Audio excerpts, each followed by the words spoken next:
দেখুন বন্ধুরা, এইটা হচ্ছে কাঠবাদামের গাছ।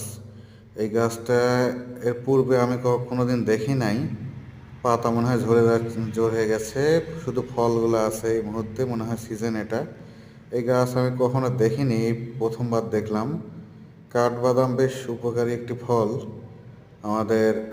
এটা হার্ট অ্যাটাক প্রতিরোধী, তারপর ত্বকের জন্য ভালো, মস্তিষ্কের কার্যক্ষমতা বাড়ায়। প্রতিদিন আর কি বা দু একদিন পর পর এই কাঠবাদামের ফলটা খাওয়া খুব ভালো। এই ফলের ভিতরে এর আসলে মেইন অংশটা থাকে, বিচিটা থাকে। দেখেন, প্রথমবার দেখলাম, বেশ ভালো লাগছে। এর আগে কোনো দিন এই গাছটা দেখা হয়নি আর কি।